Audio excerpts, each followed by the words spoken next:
Welcome back to Last Stop Sports Talk. Today is Thursday, September 25th, 2025, and this here is our episode 99. And I'm joined with Kean Crop and Carson Crop. I'm Cody Crop, and today is our 2025 NFL Week 4 preview. So we're going to start it off with some news, latest around the league, like we always do, getting right into our saddest section of the injuries. Starting off with Cowboys wide receiver CeeDee Lamb will miss at least 2 weeks with a high ankle sprain suffered in Sunday's loss to Chicago. Cowboys owner Jerry Jones told reporters that placing Lamb on IR is a consideration. These targets are definitely going to have to go to somebody. Yeah. They're going to have to go somewhere. Yeah, we're going to tell you who they're going to later, too. We'll tell you. Yeah. It was on the play that it happened, CeeDee took running a handoff. back. Yeah, he was a running back. Cowboys fans were not happy. No. And it was funny, right after it happens, a Debo fan that I am, Aikman was like, yeah, all these running backs ever since they saw Debo take carries out of the backfield, or all these wide receivers since taking carries out of the backfield, they're like, none of them are really Debo, but a lot of them try. That was annoying. All right, Buccaneers wide receiver Mike Evans is expected to miss multiple games after injuring his hamstring during Tampa Bay's Week 3 win over the Jets. These targets also got to go somewhere. But I think, is Chris Godwin back this week? There's a chance. Yeah. Sounds like he is leaning that way. Full participant in practice. Yes, but will he really be himself? I doubt it. Who knows? Yeah, because there was a... You know who will be him? Ted Johnson. Oh, yeah. Ted well, Johnson? Maybe. Yeah. So can Mike Evans still get 1,000? Yeah. Probably, Depends on what multiple means. They're going to force the ball to him at the end of the season. 100%. Whenever it's Mike Evans, it's not really forced either, though. Yeah, it's Baker has not been on his game either. He's not looked like They're winning Baker. games. They're 3-0. They're 3-0. Yeah, I don't know how. Bucky Irving, I guess. He hasn't even been that great. No, nobody has. No. They just win, dude. That's what Baker does. Baker bakes. Cardinals running back James Conner will undergo season-ending surgery with a foot injury. Trey Benson season, maybe a little bit of Bam night. Maybe some Amari DiMercato, but I don't know because last week he had sounds like a fine wine. Yeah, yeah, seriously, he had a really bad drop that he could have just walked into the end zone, and then the Cardinals ended up losing that game. So it's probably gonna be mostly Trey Benson. Yep. Chargers running back Najee Harris will miss the remainder of the season with a torn Achilles suffered in Sunday's win over the Broncos. Yeah, that sucks. Yeah, idiot that I am. I wore this blue undershirt. I wore this shirt as an undershirt because I was going to wear my Omarion Hampton jersey because it is Omarion Hampton season now after he just got 129 yards against the Broncos. Feel pretty good about that, but it does suck for Najee. He could tell immediately as he fell down. He was writhing in pain. So what's that have to do with your undershirt? I was going to wear this. He's going to be disrespectful. Yeah, where's your jersey at, though? It's at my apartment. Oh. Yeah, because this matches the color of a Chargers jersey Keep the perfectly. Disrespect. So this was just gonna be my undershirt, and I was gonna wear a jersey. But Najee's a good guy. Okay, he is a good guy. He's not a good running back. Whoa! Oh, Jesus Christ! Sheesh, Louise. 49ers edge Nick Bosa suffered a torn ACL during Sunday's win over the Cardinals. Shanahan confirmed and will miss the rest of the season. Obviously. Yeah, these Niners, man. The Niners, and it's every year too. Every year. They're 3-0, so that helps. Yeah. And there's a sleeper on their team who's going to pick it up in pass rush and has been playing really well. We'll talk about it later. They're going to need more sleepers at some point here.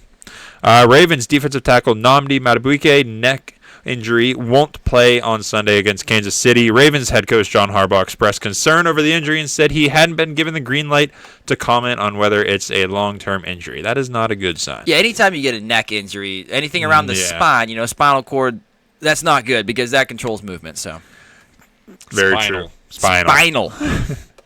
Cowboys right guard Tyler Booker will miss 4 to 6 weeks with a high ankle sprain. Jerry Jones told reporters that placing Booker on IR is a consideration. Yeah. Rookie right guard there, too. Yeah, not great. Yeah, nope. Browns left tackle DeJuan Jones suffered a season-ending knee injury. Bad. Just bad.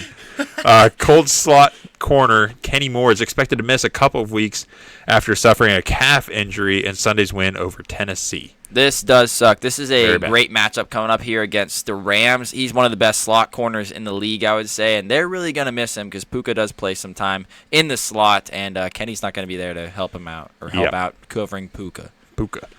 Eagles edge Nolan Smith tweaked the triceps he had surgery on in February, but will be back after being placed on short-term IR. Yeah, that Hope sucks. so. Yeah, that sucks.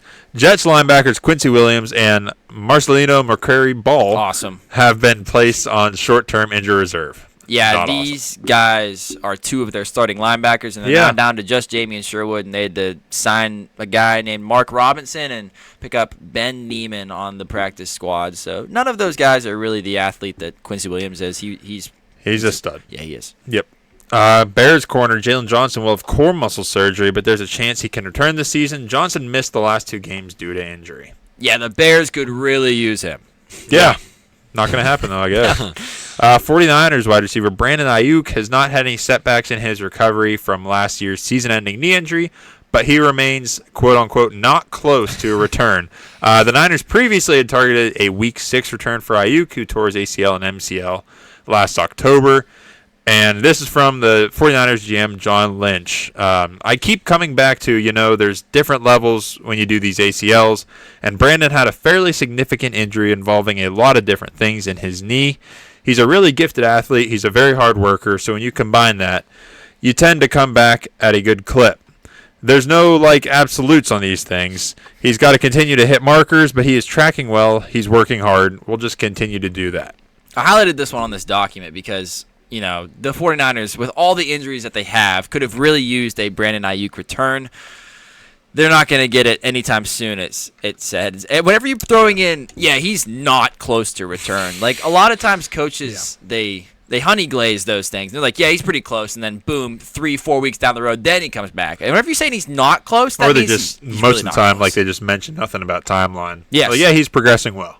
Yeah. It's John Lynch is not close, all right? Not close. Yeah. Not good. Yeah, not good. Vikings quarterback J.J. McCarthy is out of the walking boot, Coach Kevin O'Connell told reporters. McCarthy suffered a high ankle sprain and did not play in Week 3. And quote from O'Connell. Yeah, KOC. At this point in a very young career, his mobility is one of his weapons, O'Connell said. So we want to make sure he's healthy.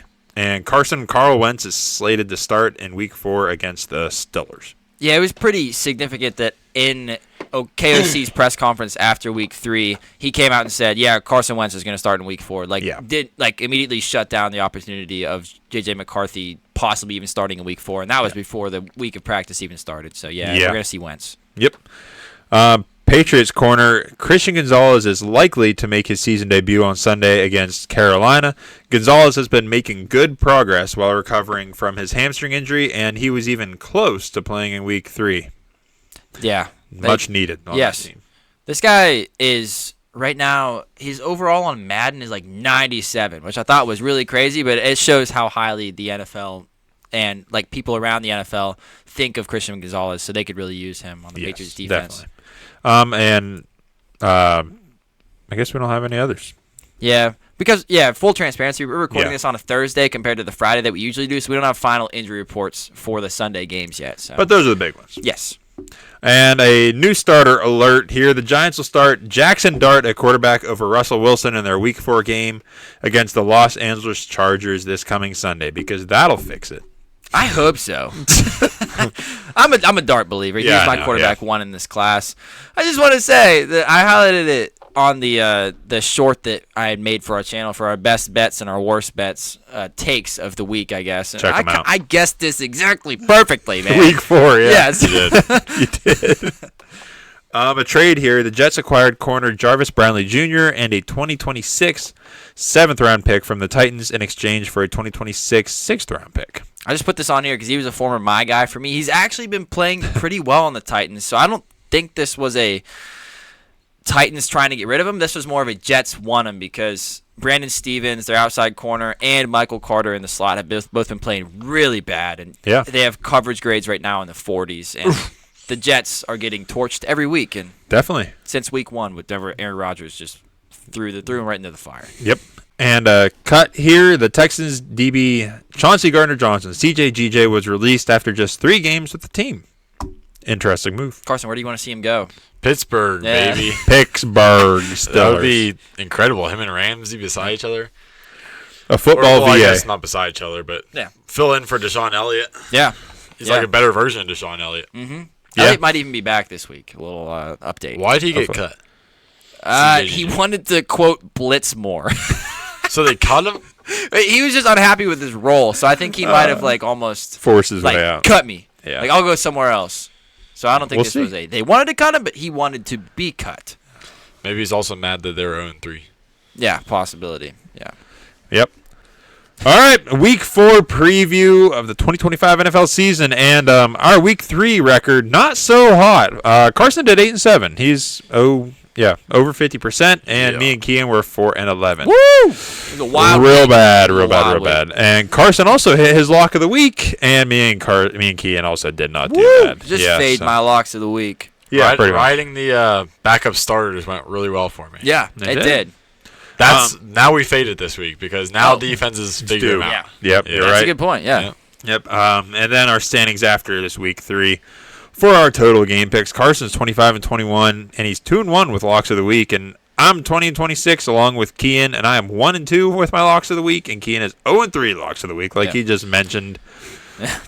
So yeah, let's get into it. NFL 2025 Week 4 preview. I don't know why I just spelled that out so much, but you know what's coming. So I'm going to be doing who's running hot. Carson will do a prop lock of the week, and Kian will mention a little sleeper to watch out for in each game. So getting it started with the Ireland game over there in Dublin, the first one ever.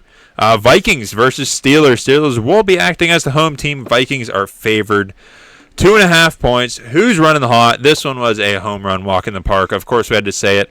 Isaiah Rodgers, the guy that's coming off his huge record-breaking 2-touchdown week versus the Bengals, and yes, he is a defender.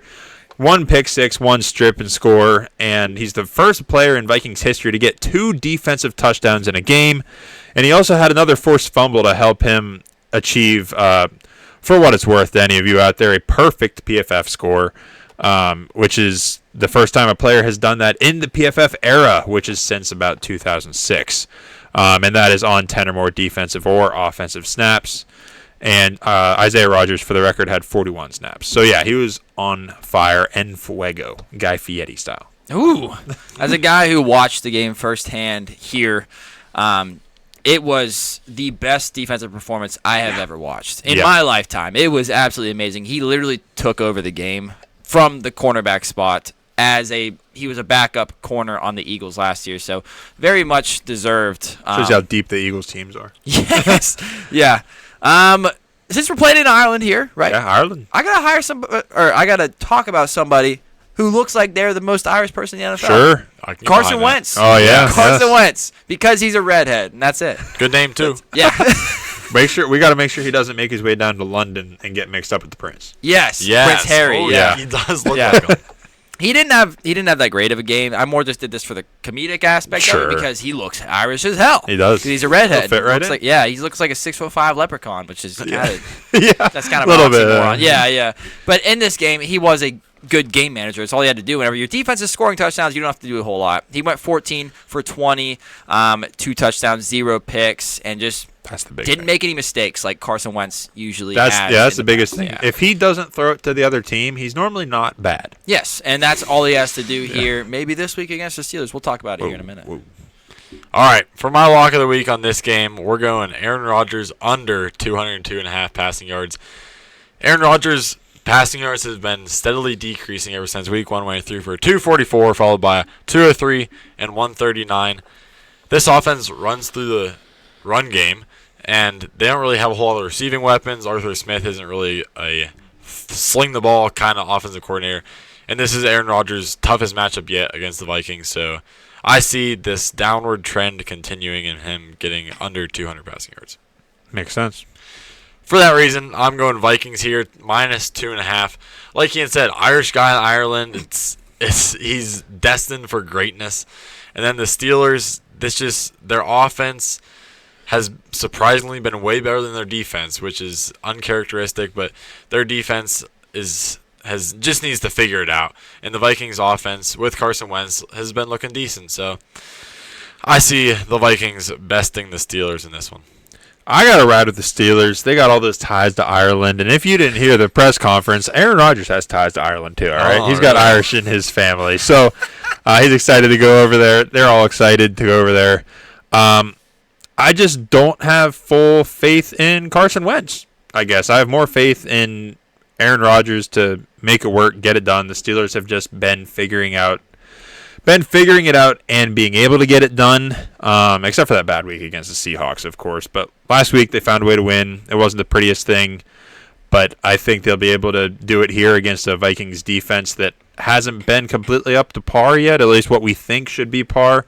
So, yeah, I'm going to ride with the Steelers to at least keep it very close, probably win, in my opinion, over there in the homeland. I think that Carson Wentz is the king of that land. Actually, this is more about the defense because last year, whenever Aaron Rodgers went overseas, played in London for the Jets, actually played against the Vikings. And in that game, Aaron Rodgers had 3 interceptions and was sacked 3 times, and they lost in heartbreaking fashion. And then after that, Saleh came back, got fired, and it was just an all-time meltdown. And I think that Aaron Rodgers is going to be having nightmares on the whole plane ride over. He's probably going to have a nice meal, though. It's probably going to be like an $11,000 flight. Maybe. He's not going to have to pay for it. But, no. We were just looking it up. But Aaron Rodgers played really, really bad against the Vikings last year with an offensive line that was probably just about equal to what the Steelers have this year. So I am scared after what Brian Flores just did to Jake Browning. Obviously not as good as Aaron Rodgers, but still, the fact that he did that to that offensive line and tortured them, I think that there's going to be more of the same here coming for Aaron Rodgers and the Steelers. Steelers' defense is a little different than the Bengals last week. Yeah, that's true. Carson Wentz is going to be scared. I don't know. He's at home over there. He might walk out there in kilt isn't Irish. That's Scottish. Yeah, that's Scottish. They're all the same. Whoa. Jeez Louise. The Eagles are going to the Buccaneers. Eagles are favored 3.5 points on the road, and I'm going to go with Jalen Hurts here. He's been doing what it takes. Another guy's been doing what it takes to win, as he normally does. Calm, cool, collected. He hasn't missed a step, and he had a big week last week, 21 for 32, 226 yards passing, and 3 passing touchdowns, and he added 9 for 40 on the ground, plus another rushing touchdown, as he does, and he was able last week to really spread the ball around and connect with, like, a different receiver for each touchdown he threw. He got one to A.J. Brown, Devonta Smith, and Dallas Goedert, his 3 biggest weapons. A lot of people have been worried about that because he has been seemingly excluding those type of guys, and last week he was able to get it done, spread it around. He's running hot right now, and he's going to be tough for that Bucs defense to handle. Well, the Eagles' defense is always tough to handle, especially up front. But playing a big part in that for the Buccaneers' offensive line is right guard Luke Haggard, a guy who I've never heard of until this past week. But the injuries are piling up for this Bucs offensive line. Tristan Wirfs hasn't returned from his knee surgery in July, but maybe will this week. Luke Gedeke is on IR with foot injury, and right guard Cody Mauch is out with a season-ending knee injury. Through all of that, the Bucs offensive line allowed a pressure rate of just 28.6% on Baker Mayfield and just 1 sack last week. Against the Jets pass rush that was including Quinnen Williams, Will McDonald IV is having a nice start to the year. We all saw that field goal block touchdown in this last game. Mm-hmm. And then those fast blitzing linebackers that were going up against them last week, like Quincy Williams and Jamie Sherwood, and Haggard played a big part in that. He had PFF grades last week of a total offensive grade of 63.9, run blocking grade of 67.8, and pass blocking grade of 65.2. He allowed 0 pressures across 35 dropbacks. So Haggard had a nice game at right guard, and he might be starting there the rest of the year with Mauch out. Prop block for this game, I'm going Dallas Goedert over 34.5 receiving yards, minus 114. Really the main reason here is I'd love to get a PFF grade on this, but Servassier Dennis has been absolutely dog doo-doo in coverage this season, and watching him try to play coverage is just abysmal. No matter who's in front of him, he can't cover him. He looks confused out there trying to play coverage. So I think Dallas Goedert is going to be the beneficiary of that this week. A.J. Brown actually went off last week, which took away his receiving yards, but Dallas Goedert still got 33 receiving yards, I believe. Servassier Dennis's coverage grade on the year is the lowest on the Bucs team at 27.7. Correct. It looked like it. Yeah. Yeah, they're doing okay with that grading there. Yeah, I'm surprised it's that high, honestly. Wow. Yeah. That's as red as you can go. Like, these are, like, all ranked. Green is great. Yellow's in the middle. And then, like, orange and the red. It is, like, blood red. Bright red. That is bad. Yeah, he's bad. Yeah. Great blitzing, though. Yeah. Pick 'em. All right. I'm going with the Buccaneers here with the 3.5 points. Mm-hmm. I think the Eagles, I think I said it last week, but I'm going to say it again. The Eagles just keep getting lucky here, and they got lucky once again last week against the Rams. It seems like they've been playing, their results have been showing more than their talent level has, and they've just been squeaking through these games, winning. And I think the Bucs keep this one close enough to cover the spread. I'm with you. I like the way the Bucs have been playing with Baker here lately, just finding ways to win, and I think they'll at least find ways to keep it close in this one. Yeah, I also have to go Buccaneers here as well. I just think Baker's riding pretty hot right now. The offense as a whole is riding pretty hot. Am I concerned that Mike Evans is out? Yes, that does concern me, and Servatier Dennis obviously concerns me as well. Yeah.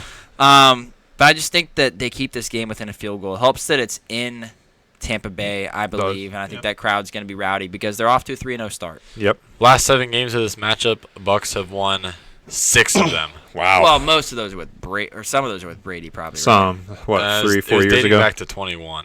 Right? Oh, But it was also as recent as 24. Okay.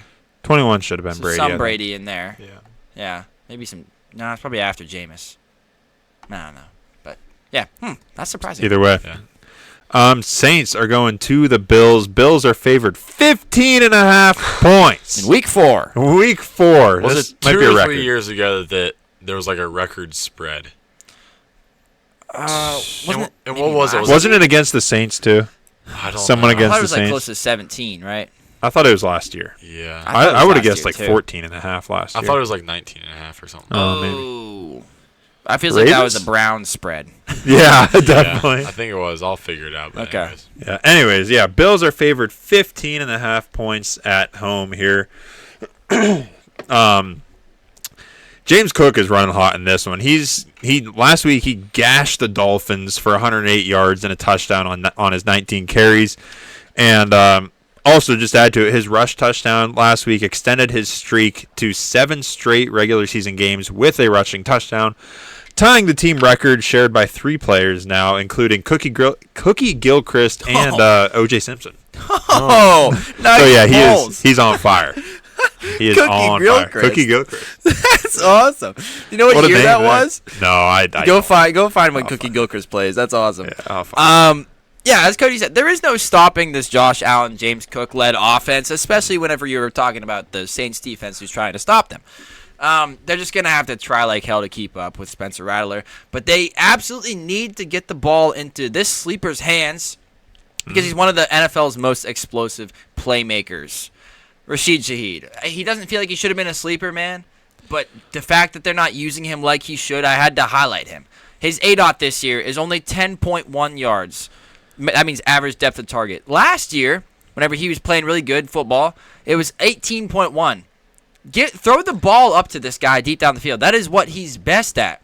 He's also a great return man. Just get the ball in this guy's hands any way you can, whether that be deep down the field or, hey, even give him some screens. Let him do something after the catch because this year so far he's got 14 catches for 127 yards. 9.1 yards per reception is not Rashid Shaheed. No. Get the ball in this guy's hands if you want to try to keep up with the Bills.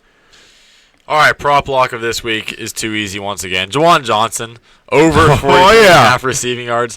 This line is going to fail eventually, but Hey. I'm going to keep riding it because, like I said, he is the starting slot receiver. I've said it so many times now, but people don't know because he's a tight end. So, yeah, over 43 and a half, that's a lock. Now back to these games. Back to Cookie Gilchrist. Yes. We have to When know did he this play? information. Yes. He played for Buffalo from 62 to 64. Oh. He was nearly a 1,000-yard receiver each, or 1,000-yard rusher every single year. In 62, he was a 1,096-yard rusher with 13 touchdowns. How many games is that? How many games did they play back then? 14. Okay. Or at least for him, 14. Pretty impressive. Yeah, and then in 63, he had 979 yards rushing and 12 tutties. And in 64 for the Bills, he had 981 yards rushing Damn. and 6 touchdowns. But then he went to Denver, Miami, and then back to Denver and retired. So, yes, in the 60s. That's a consistent cookie. consistent cookie, and he's from Brackenridge, PA. Wow. Yeah, how about it? Huh. That's Anywho. not to be confused with Cocoa Crisp. Correct. Who played 15 seasons in the NFL. Yes, definitely. All right, so what a bowl. That's great. so this game, the Bills are favored by 15.5. To compare that to some of the biggest spreads in NFL history, more so of recent time, in 2024-25, Yep. which was indeed last year. Yep. Week 18, Ravens versus Browns. The Browns. There it is. I mean, the Ravens were favored by 20.5. We That is nailed not it. the biggest spread of all time, though. The biggest spread of all time takes us back to 2013 in Week 6, Broncos versus Jaguars. This was the year that the Broncos got destroyed in the Super Bowl, and the Jacksonville team was terrible. So the Broncos were home. Spread was Broncos favored, 28 points. Holy crap. Oh, that's a college spread. Yeah, it was not covered. Game's final score was 35-19. Ah, Not even close. no. Darn. not even 16 close. points. What about that Browns-Ravens game? Did the Ravens cover that 20-point spread? Can you find We that? got to find that out because Yes. The Ravens did. What was the final score? 35-10. I remember that, yeah. And they covered with a pair of fourth-quarter touchdowns. Oh, nice. I remember that because remember we were at the Steelers game for that. We were watching that game Oh, yeah. in the parking yeah. lot. We're like, oh, well, Right. there goes Derrick Henry again. Oh, Like, yeah. oh, there Bailey goes Derrick Zappi Henry. was starting Yeah, for the Bailey Browns. That's Zappi. right. Yeah. Because everybody in the parking lot, all of us. We all Steelers wanted the fans- Ravens lose. Yes, yeah. Yeah. Mm-hmm. We were like, come on, Zappy. Couldn't do nothing. Anyways, as for this game, I'm going with the Bills to cover the spread. Last week was a fluke. It was a in-division game or conference game. No, division game. Division. And so the Dolphins kept it close. But this week's different. Bills are home. Saints are coming to them. Saints have looked not bad, but last week against the Seahawks was abysmal. Yeah. The Seahawks defense was scoring. The Saints offense was scoring for the Seahawks defense. Yeah. The game got out of hand very quick, and the Saints came back a little bit. But I think this game, the Saints are not going to come back, and I think the Bills are just going to run away with it. Yep. And Josh Allen's going to get all his frustrations out of having people think that the Dolphins and the Bills are on the same wavelength. Yep, I'm right there with you. I'm riding with the Bills to cover this pretty handily and just put a whooping on the Saints. Yeah, I just think Josh Allen's going to want to prove himself here, just like Carson just said. That's my biggest thing. Josh Allen's going to come out and be like, hey, I'm still him. Like, it doesn't matter who we're playing. I'm just going to stomp him. Give me the Saints, man. There's too many points. In week 4, Spencer Rattler's been okay. He surprised me. Boy. The fact that he's even okay That's true. That's pretty true. darn good. If this was like a 13.5 point line, I'd probably go Bills. Because I think the Bills probably win by like 14. Yeah, I mean, Bills are at home. Is too much. Bills are at home. They are at home, but it's not cold yet. Bills Mafia still be out there. Spencer Rattler, baby. They're going to get the ball into Rashida Heat's hands. They're going to give it to Chris Olave. And they're going to keep up. Merely keep up, fellas. Don't forget about Juwan Johnson. Juwan Johnson, starting of slot course. receiver. Yeah, Yes, Juwan of Johnson's course. probably the leading receiver on this team. He is, I think. Yeah, Definitely. he is. probably will be in Target-wise. this game. Yes, okay, that's fair. But yeah, give me the Saints. Come on, too high. No. Browns going to the Lions. The Lions are favored 9.5 points here. Honestly, after last week, both the Browns defense and Lions D-line are kind of running hot. This is a double for me. Cleveland sacked Jordan Love 4 times and also got that crucial interception from Jordan Love, which is Love's first in 10 year. It's Jordan Love's first interception in his 10 regular season starts going back to last season, obviously. So he hasn't thrown an interception in a while, is what I'm getting at. And Browns defense was able to do it. That interception led to a Quinshon Judkins touchdown to tie the game with 3 minutes left in the fourth quarter. Then the Browns special teams blocked the potential game-winning kick, and the Browns ultimately ended up upsetting the Packers, obviously, as we all know. And as far as the Lions defense go, the Lions defensive line was smothering Lamar Jackson all night long, sacked him 7 times, which is unheard of seemingly for Lamar Jackson. It just like they just got back there so fast it confused them. Lamar had nowhere to go, nothing to do like he normally does, and they also held the Ravens to only 85 rushing yards, with Derrick Henry going 12 for 50, and then Lamar was the rest, 7 for 35. So, yeah, that was huge for the Lions' defensive line and huge for that Browns defense. So, both are running pretty hot coming into this one. This may be a great defensive game. Yeah. So this might be a game where you want to bet the under because the Browns also have an amazing defense, as Cody just highlighted this year. Maybe one of the best in the league. And a big part of that, surprisingly, is their defensive tackle, Malik Collins. Yeah. Because this Browns team needs to pressure Jared Goff. Throughout his NFL career, there has always been a huge difference in Goff's play between whenever he's kept clean and when he's been pressured. Look at his play in Week 1 versus Green Bay whenever he took 4 sacks and was pressured 16 times. He was abysmal. Yep. Everybody wrote off the Lions. I did. Yeah, you did. How's that working? Then look at his play in Week 2 versus Chicago where he was pressured 4 times. Just 4 times he was pressured. 0 sacks. Super clear night and day whenever Jared Goff is kept upright and kept in his little bubble, and whenever he's absolutely bubbles popped and they're trying to stab him. Yeah. In football terms. Sure. Makes sense. Malik Collins has been having one heck of a start to the season in pass rush, especially. This season, his PFF overall defensive grade is 90.8 with a 91.5 pass rush grade. He's got 10 pressures, which is second on the team. Dang. 2 sacks, 7 hurries, 1 quarterback hit. This guy has been awesome so far. 23.6% pass rush win rate. That is 15th best in the NFL among all defenders, not just defensive tackles. We're talking all edge rushers. This guy is 15th best right now. Malik Collins, keep having yourself a season. No. I'm really impressed, not only by his stats, but mostly by your pronunciation of pass rush win rate. It's so Very tough. good. That It's is so one of the tough. hardest phrases to say. You're flipping R's and W's. Pass my, rush yeah. win rate. Pass rush win rate. Pass rush win rate. It's hard. Say it at home. It's hard. Oh. Pass rush win rate. Yeah, it's hard. Yeah. You know what isn't hard, though? The prop lock. It's a lock. Boom. Jameson Williams, under 2.5 total receptions. Wow. I know. Only 2 receptions is crazy. Wow. But he's had 2 receptions in the last 2 weeks. Is that his line on Yes. FanDuel? Yes. Wow. Plus 132, though. People are hammering the over. I'm hammering the under. Hell yeah. It looks like Jameson Williams is being... You see that? No. My mic moved. Oh. Jameson Williams is being phased out of this John Morton offense. And Dan Campbell... not Dan Campbell. Ben Johnson is showing what he can do with receivers. John Morton showing what he can't do. Roma Dunze has taken the Jameson Williams role, and Jameson Williams has taken the Marvin Mims role from last year. Oh, yeah. He's out there doing cardio, Yeah. and they're not throwing him the ball. So I'm going Jameson Williams under 2.5 total receptions, especially in this game where I do not foresee them having to throw the ball to keep up with the Browns.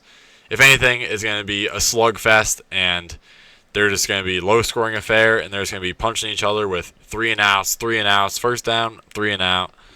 And I don't see them hucking the ball all over the place. So Jameson Williams, under 2.5. Speaking of Jameson Williams, before we start game picks, Jameson Williams' brother was at that Lions game last week, and he posted a picture on his Instagram story, I believe it was. Okay. Took a picture of the field, and just the writing that he put over top of it was, "Bro, get number 6 off the field. He ass." Who's that? Darion Arnold. Oh, that's funny. He's like, it said like, "I'm sick of this. Get 6 off the field. He ass." Bro, kind of spitting facts though. Yeah, seriously. And So bad. we've said it since he's been coming into the league. But let me go get his. I mean, it's just funny because we had to bring it up because of Jameson Williams' brother. Of course, the yeah. same team bringing this Yeah, up. that's pretty good. Trash talking his own team. Yeah, trash talking his own team. His coverage grade, I got to scroll down to the bottom. Taron Arnold's coverage grade so far this season is 44.0. Not great. Last year, in his entire rookie season, it was 50.2. Oof. For a 24th overall pick back last year, it doesn't look very good. So. Yeah, not at all. Oof. Game picks. This might surprise you. I'm going with the Lions here. Wow. Now, my reasoning, I said I can't bet against the Joe Flacco Browns, but they're on the road, and I forgot to include the Browns at home. I love the Browns at home. I think they defend their home territory. The and dog pound. Exactly. There's just something about the Browns at home that they just feel comfortable. They feel empowered. That's a new age word. Nice. And they can hold teams to within their grasp. It's at easy all to times. take. It's just nicer to take a Brown at home, you know. Yeah, exactly. Nicer being a Exactly. Brown at home. Perfect. Yeah. And Jared Goff is like known for playing better at home too. Yeah. So he likes to take Browns at home too, and does. he's home here. Yeah. Exactly. He's going to take the Browns at He's home. sending the Browns home. He will send the Browns home. And the Browns have had one away game this season. The one that they got their backs blown out by the Ravens. The Lions just beat the Ravens. It's like that, this, and this, and that. Chain of whatever. Boom! Lions blow the Browns' backs out. Nice. I'm right there with you. Yeah, I can't bet with these Browns right now, especially against this Lions team that has been on quite the heater lately. And I'm just really impressed with it's obviously been talked about the Lions' defense in general, but their defensive line specifically, like I talked about, has been really impressing me. And I think they're going to be getting after Joe Flacco early and often. Dude, yeah, a little sleeper. Shout out Al-Qadim Muhammad, having one hell of a year across from Aiden Hutchinson, number 96. Yeah. 83.0 overall grade, 82.2 pass rush grade. 4 sacks already for Al-Qadim. But what is his win rate? Oh, shoot, I got to find that. I'll find it after I talk. Yeah. You guys are scaring me now with the Lions because I picked Browns here. Cool. I think the Browns keep it close because the defense is so good. And then I got to thinking while you guys were talking. I'm like, okay, last week, they only had to stop Josh Jacobs. And then I was like, wait a minute. There's like the Lions have David Montgomery, the Josh Jacobs kind of similar. But then they also have Jahmyr Gibbs, so they got to stop 2 running backs. And then they also try to pressure Jared Goff. This is a lot for the for the Cleveland defense to handle, and I'm kind of getting scared here. But I wrote it in our sheet, so I got to stick with it. So I think the Browns keep it close within 10 points here, because Myles Garrett is just playing pissed off as all hell, and he's going to play a big part here. All right. The Titans are going to the Texans. Texans are favored 7.5 points here. Who's running hot? This one was kind of tough because there's not a lot of hot running going on with these two teams right now. So I did maybe Nico Collins, ? He had a nice 50-yard touchdown last week to tie the game, and he had some other nice catches thrown in there when they needed it. But other than that, it's another pretty cold one this week, unfortunately. I don't really love it here. Al-Qadim Muhammad having a really, really good season. Pass rush win rate. Damn, you're nailing it. I'm nailing it, man. 26.3%, and that among all edge rushers is, that's all the guys that don't really matter. He's in the top 20. So, yeah, Al-Qadim Muhammad, top 25, sorry. Dang. But, yes, good season so far. I got off track. We're talking about the Titans-Texans. Titans-Texans. Thank you. I didn't want to ask. It looks stupid. Now I'm scrolling. Okay. Chigo Okonkwo. Yeah. Yeah, Titans tight end.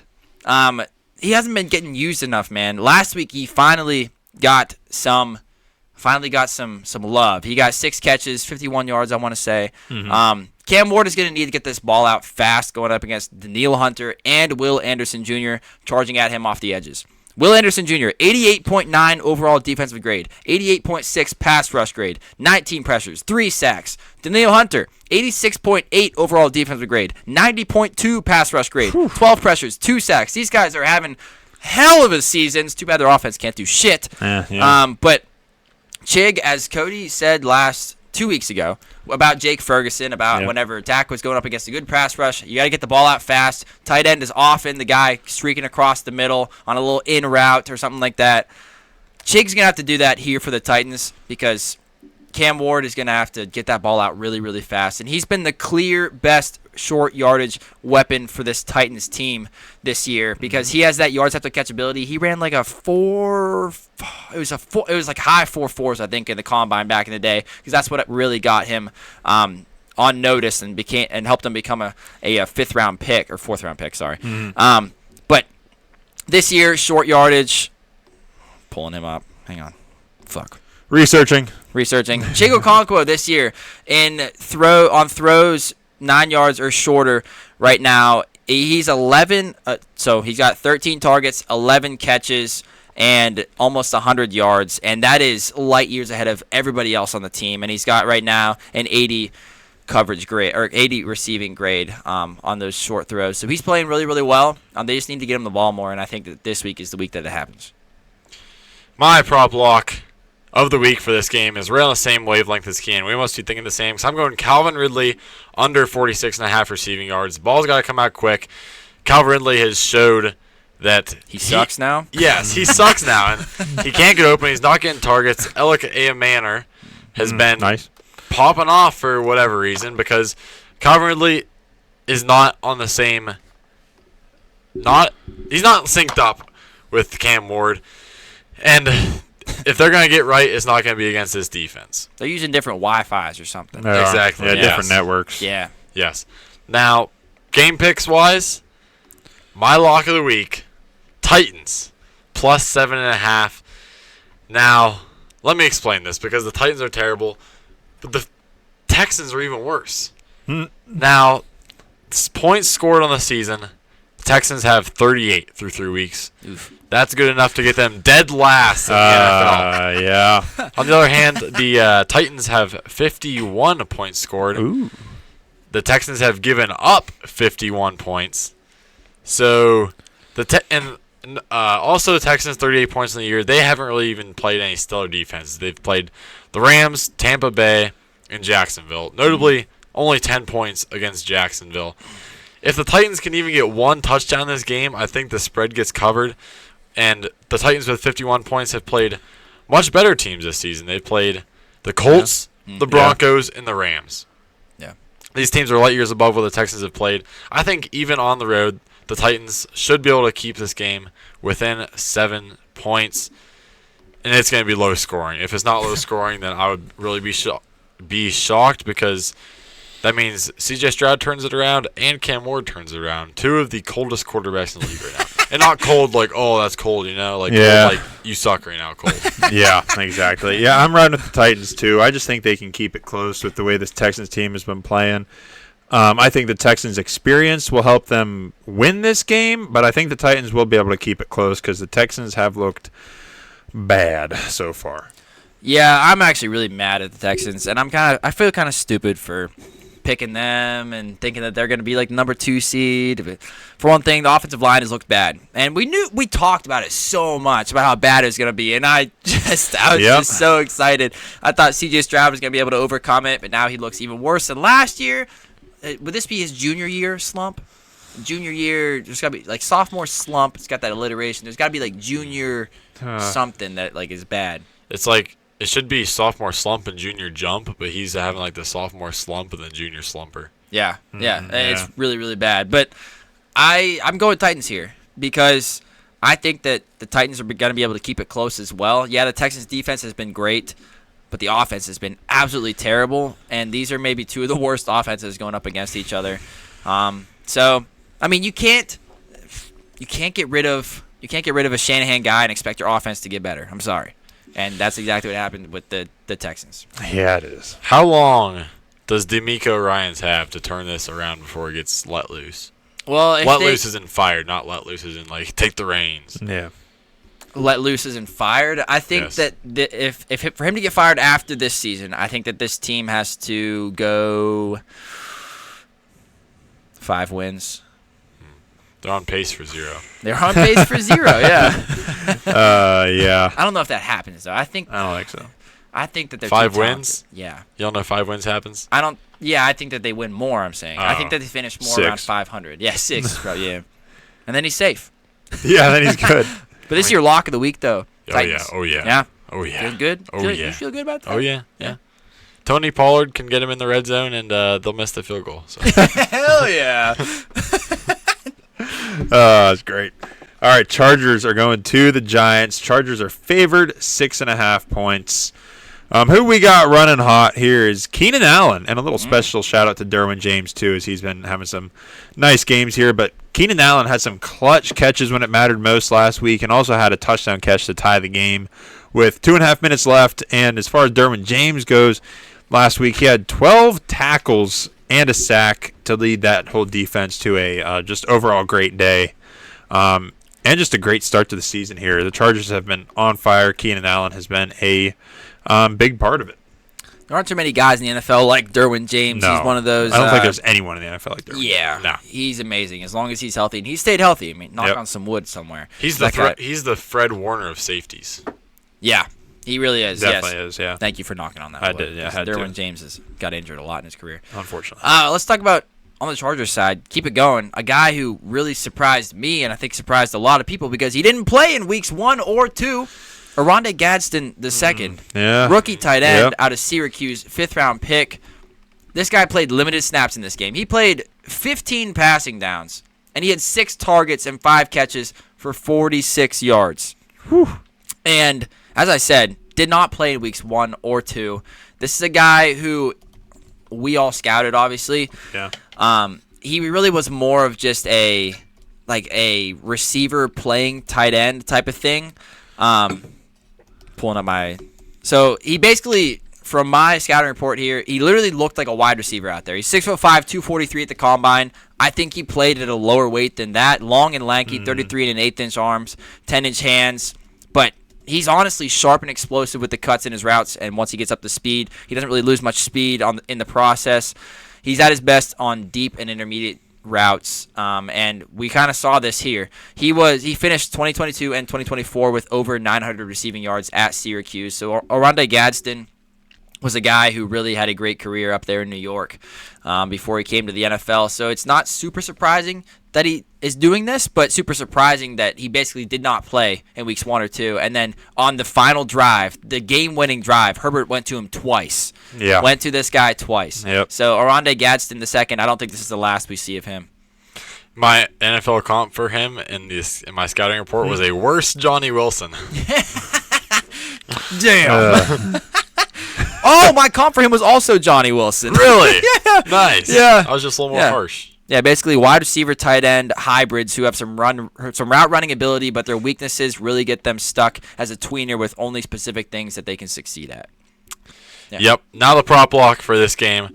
Jackson Dart, over 35.5 rushing yards at -114. This Chargers defense, I've said it before, they really just play deep and keep everything in front of them, limit the big plays. They invite the checkdowns, invite the short runs. And I think that's why Jackson Dart is going to be tucking the ball a lot and taking it himself when they have every one of his reads covered. And that showed last week when Bo Nix played this Chargers defense. I'd say Bo Nix and Jackson Dart are fairly comparable dual threat-wise. Jackson Dart may be a little bit more athletic and able because of his bigger Josh Allen-liked frame. But I'll say they're very similar. Bo Nix's stats last week, 153 passing yards, 14 completions.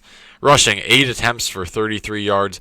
Much more rushing success than he had throwing the ball, and I think Jackson Dart has that same outcome here against the Chargers.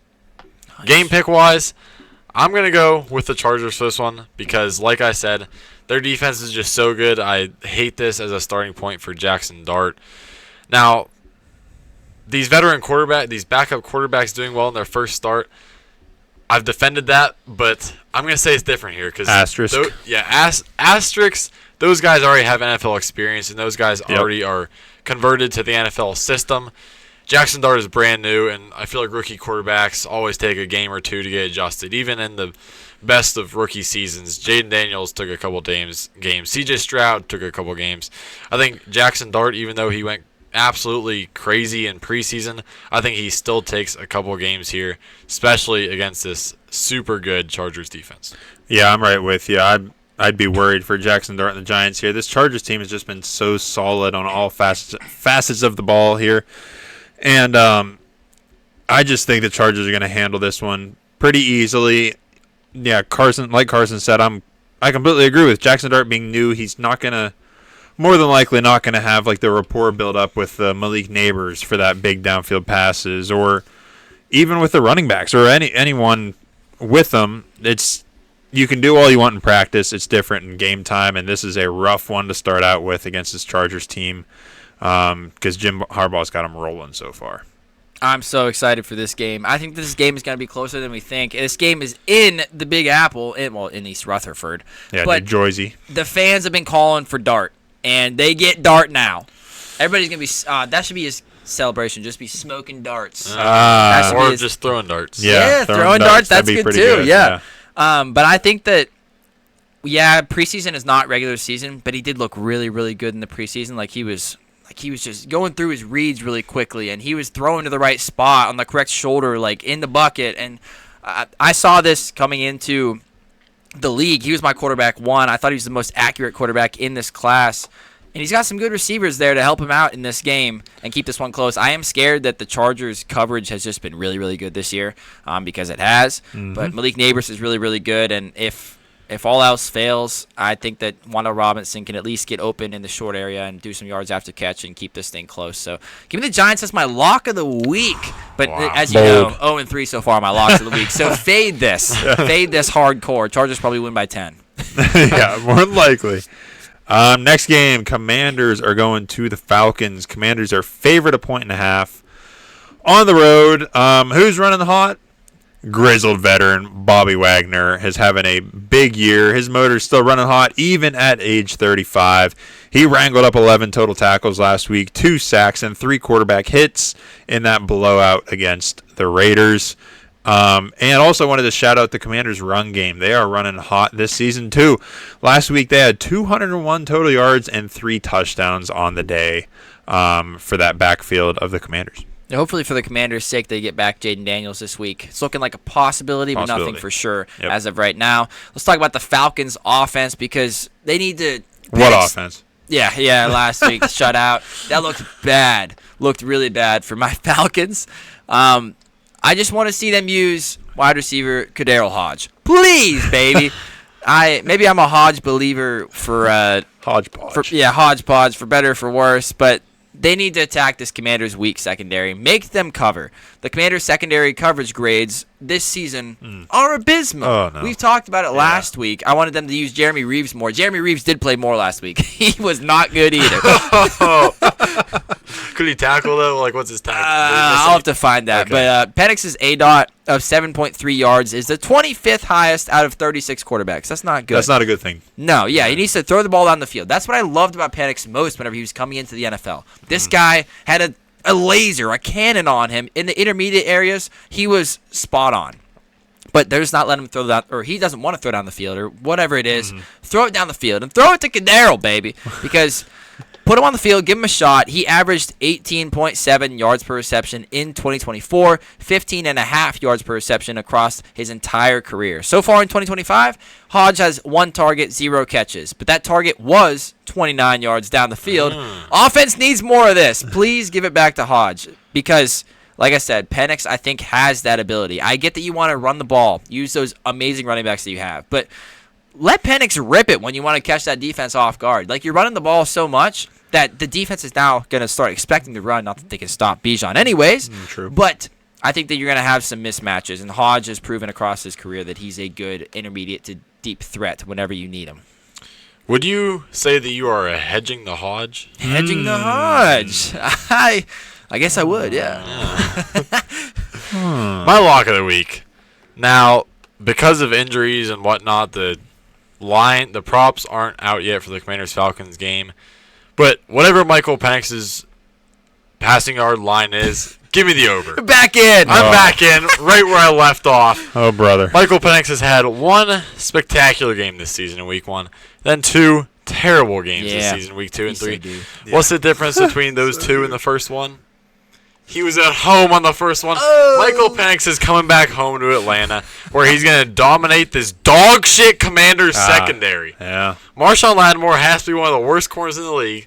These 2 safeties have to be the worst safety room in the league, and I don't think that one's even close. This secondary is terrible. Mike Sanders still is their only guy, and he's not as good as he was last year. Trey Amos. He's playing pretty well. He has to. Famous okay. Amos. He's doing okay. Yeah, Trey He's Amos probably is playing well pretty because they just throw it to Marshawn Lattimore's guy every time because it's like, oh, it's a gimme. So. 70 coverage grade, though. It's not bad. Yeah. So, anyways, give me Michael Penix Jr. over. I think that whether Jaden Daniels is playing or not, Michael Penix is actually going to have to throw a little bit to keep up with the Commanders here. So give me Michael Penix on whatever his over is. Yeah, Quan Martin, their starting safety, is 30.5 coverage grade. This year, Mikey Sanders still is at 43.3. Marshawn Lattimore is at 48.4. What? Yeah. Pretty high. Yeah. He had a bounce back game last week. Gino was bad. Oh, okay. Gino was Gino bad. was real bad. Yeah, Three so- interceptions will do that. He must have not been covering Trey Tucker. Yeah, no, he That was wasn't probably covering- Sanders. No one was Yeah. covering Trey Tucker. Yeah. Yeah, that was the problem there. Yeah. Yes, that's Did you say Quan Martin? Quan Martin. Yeah. What That's- about Will Harris? Will Harris? He's picked it up. Last week he's really skewing these, but he's up to like a 64.9 overall. Wow. Damn. He's Yeah. great. Yeah, he played really well last week, and that just absolutely covered up his ass from his Green Bay game where he played a 37.9 overall grade. Yeah. Yeah. Beautiful. With all this said, I'm going Falcons here, plus 1.5. Falcons are back at home where they're going to right the ship here. Everybody's comfortable. They get to sleep in their own bed now. Sure. They get to reevaluate Drop the Browns at home. what's been going on. Yep, and I don't think this Commanders team still has enough power and talent to keep up with this Falcons team at home. So Terry McLaurin is uncertain for this game as well. yeah, so that leaves them with one player that I would call above average. Debo. No. Whoa. Jaden Daniels. Yeah. I mean, Debo's probably just barely above average, but like lukewarm above average. Everybody else on the team, Bobby Wagner is, but Yeah. when you factor in age, Yeah. this team's dog shit is what I'm saying.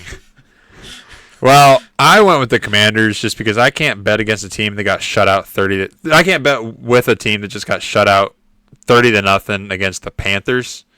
Maybe the Panthers are doing something. Actually, we've talked about it. The Panthers are doing something, but even the Commanders with their injuries, sure the Falcons might turn it around, but I can't bring myself to bet with a team that scored 0 points in an NFL football game last week. So I'm riding Commanders. I know injuries suck and it makes me upset, and their secondary sucks. But these Falcons don't inspire any confidence in me. You know what? That's fair, but I can't do it against my boys. Yeah, so, we know. Give me the Falcons, baby. I'm back in. I was never out. But Yeah, exactly. I had a buddy of mine, Mark Bryan, a friend of the show. Mark Bryan, friend of the program. Friend of the program. Yeah. He asked me. He was like, so how long until you think Michael Penix, what would you think it would take for Michael Penix to get officially benched? And I said, I think he'd have to have 3 bad games in a row where he was just absolutely abysmal. Yeah. I wouldn't say week 2 was absolutely abysmal. Nah. But last week was really, really bad. Yeah. So I think that's one. If he has 2 more of these, I think he gets officially benched. But as of right now, I think it was a learning experience. This guy, while not super young, he started 2 games in 2024. This is basically his rookie season. So, yeah, he's got to learn some things. It sucks and it looks really bad that it was against the Panthers, but they're still a professional football team. So give the guy a break. Come on. Because whenever you look at his receivers. It's hard to give a guy a break when there's a big goose egg staring at you on the scoreboard. Yeah, that's tough. I think it's one of the worst teams in the league. Yeah. Yeah, I know. But I think he bounces back here. And I'm with Carson here. At home, give me the Falcons to win this game, get back on track, get 2-2. All right. The aforementioned Panthers are going to the Patriots. Patriots are favored 5.5 points here. Who's running hot? Ejiro Evero's Panther defense is running hot right now. They picked off Michael Penix, who we just talked about, twice. One for a pick six, and the other was nearly a pick six if Michael Penix didn't trip him up. Hell yeah. And they forced they forced 3 turnovers. Yeah, one tackle for Michael Penix. Yep, chalk that up. So the Panther defense, they forced 3 turnovers also and held the Falcons to 5 of 16 on 3rd and 4th down conversions. So, yeah, they're looking pretty darn good here. And Ejiro Evero's Panther defense, man, they are on fire. And this guy might be doing something down there in Carolina. Dude, dropping the Panthers defensive coordinator name. Awesome, dude. I got another name to drop here on this Panthers defense. And I think that I talk about this guy way too much. I always throw his name in there, but Panthers quarterback Mike Jackson. Since the start of our podcast, we've got to be the podcast that mentions Mike Jackson the most. For whatever 100%. reason, I always bring him up because I just think this guy's always impressed me, and he goes way under the radar. Over his NFL career, he's got overall defensive grades of this is each year, his first 6 years starting in 2020. 65.5, 84.4, 58.4, that's bad. 77.0, 67.2, 75.5. This guy has been sleepily pretty good. Yeah. He's averaging about a C, which is fine. In the that's NFL, winning. as a cornerback who's been starting on the Seahawks and the Panthers, making only $5 million a year. As your starting outside corner, this guy blows my mind. That's above average. Yes, that is above average. Yeah. And just consistent, something you don't always see out of a cornerback in the NFL. So Mike Jackson just really, really impresses me. And as Cody just said, Panthers did just shut out the Falcons 30-0. Oh, that must mean that the Panthers offense got into gear. No, it was surprisingly the Panthers defense wreaking havoc, and Mike Jackson was right there in the middle of all that havoc. For the game last week, he had a 79.7 overall defensive grade, 83.2 coverage grade, and he had an interception in there too, and was allowing a passer rating last game of 24.4. Mike Jackson played a big part, and nobody's talking about it. Somebody, please pay this man. Pay this man, because he's right now on the last year of his 2-year, $10.5 million contract, and he deserves more. Steelers. Prop lock of the week on this one. It's an easy one for me that I love. Travion Henderson over 16.5 receiving yards. Last week, this Panthers running back room was abysmal. Patriots, you mean? Yes, Patriots. What I say? Panthers running back Panthers room. are pretty okay. Yeah. Patriots was abysmal. Yeah. Ramondre Stevenson, 2 fumbles, I think. 2 fumbles. Two Was fumbles. it 2 lost, 3 fumbled, or just 2 and 2? No, he lost them both. Lost 2 Okay. fumbles. And Antonio Gibson had one of himself as well. Yes, he did. This all points to Travion Henderson finally getting the work he deserves. Ramondre Stevenson as the starter over the past 2 weeks has accumulated 8 receptions for 126 yards. Wow. And now Travion Henderson for himself as a backup playing right around 30 to 40% of snaps per week. Over the past 3 weeks has accumulated 11 receptions for just shy of 75 yards. This team loves throwing to the running backs, just as I predicted. They're just spreading around too much. Now that they can finally focus on Travion being the guy, over 16.5 receiving yards should be so easy for him as he's went over this line the past 3 weeks as not the starter. And I presume that he should probably be the starter now. Definitely. Game pick-wise, I'm going to go with the Patriots. And this is a hard one for me because both these teams are just really hard to predict right now. Patriots 5.5 is a lot, but I think the Panthers 1 game is kind of a fluke. I'm a big home guy, and Patriots are back on the road where they're uncomfortable, or Panthers are back on the road where they're uncomfortable. Patriots are back at home. If the Patriots don't fumble 3 times last week, I think they're right in the game with the Steelers, maybe even beat them. And I think that this line reflects that. So give me the Patriots. Minus 5.5. They control the ball.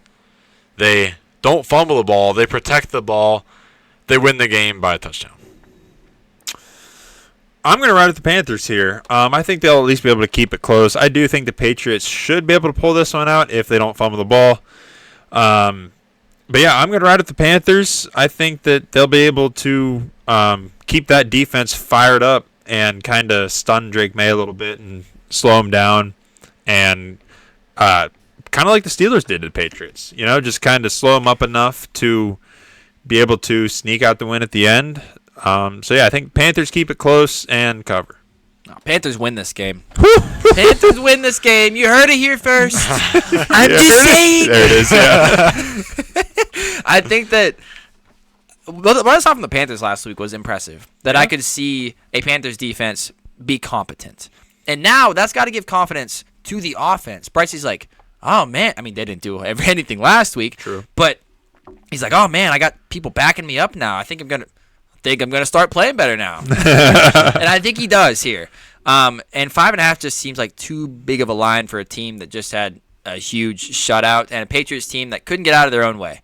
So I got to go Panthers here, and I think that this is maybe the turnaround for their season for them to go 500. How about that? Yeah, pretty bold. Wow. Yeah. It's a tall task. Yeah. All right, next game. Colts are going to the Rams. Rams are favored 3.5 points at home. Who's running hot in this one? Well, I think you've heard of him. Jonathan Taylor is going insane this season. He exploded last week for 17 for 102 and 3. Count them, 3 touchdowns. And in week 2, also, if you forget, he went 25 for 165 on the ground, and he had a receiving touchdown in that game also. So, yeah, Jonathan Taylor is playing damn good football right now in that Colts offense. And he's a what's that term? Offensive Player of the Year early candidate? Definitely. I was going to say a bowling ball full of butcher knives or something like that. Sure, yeah. Yeah, he's running downhill hard Ginger right steamroller? now. He's not. Yeah, okay. He's not that, Yeah. He's running crazy right now. He's running hot. Big motor on this guy. Blocking for Jonathan Taylor this year is right guard Matt Goncalves, 2024 third-round pick out of Pitt. little hometown kid. But his first full season as a starter is this year. Yeah, I saw that earlier. His highest pass blocking efficiency on the team, he's got 99.0. That's a PFF signature stat measuring pressure allowed on a per snap basis with weighting toward sacks allowed. So Matt Goncalves has been playing really, really well. Overall, this entire offensive line has been great. It's the reason why Daniel Jones has actually had time. That's Indiana Jones to you. Yeah. There it is. He's actually had time. He hasn't looked like deer in the headlights. JT's had holes to run through, and he's been great with them. But even after Minnesota poached the Colts center Ryan Kelly and right guard Will Fries, they are still great and still look like one of the best offensive lines in the league through 3 weeks. Indiana Jones has been pressured only 34 times. That's 21st most in the NFL, which is very low. Only been sacked twice. Daniel Jones loves getting sacked. He does. He only been sacked twice. We almost forget. Yeah, seriously. He's just as we go toward the end of the season, he's gonna just start holding on to the ball longer and longer just to feel something.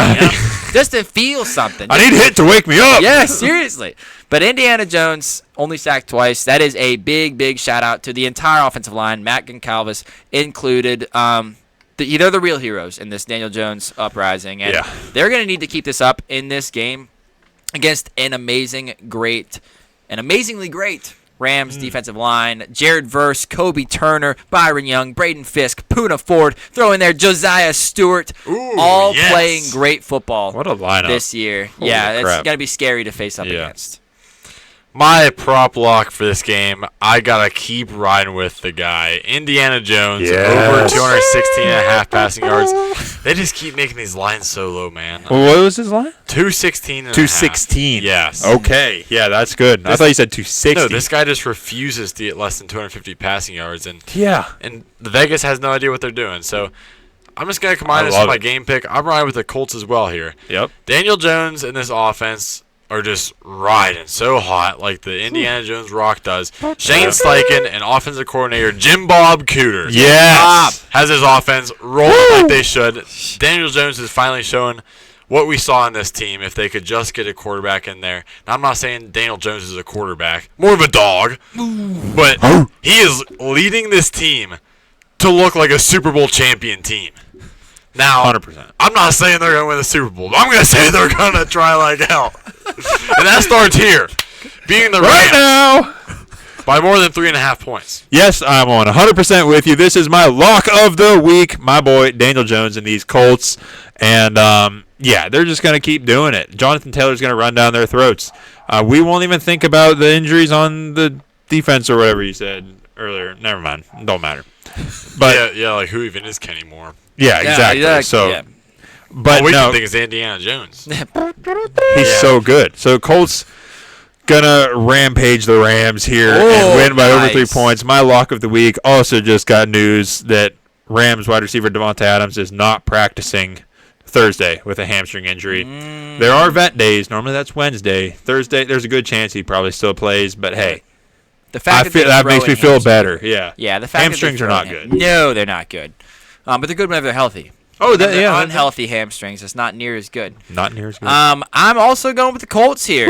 You cannot stop Indiana Jones, even if you pull him out of Indiana. Yeah. I am scared. I will say it now. I am scared that he's facing up against this great defensive line. See, we just don't talk about that. Yeah, that's fine. Yeah, let's not talk about it. Yeah. But I do think that this is going to be a big game from Tyler Warren and Michael Pittman. Those guys have been their short ADOT targets this year, so maybe look to bet their overs. Michael Pittman went off last week. Yeah, Michael Pittman had a great week, and Tyler Warren's also been great. So their over-unders are probably absolutely crazy right now.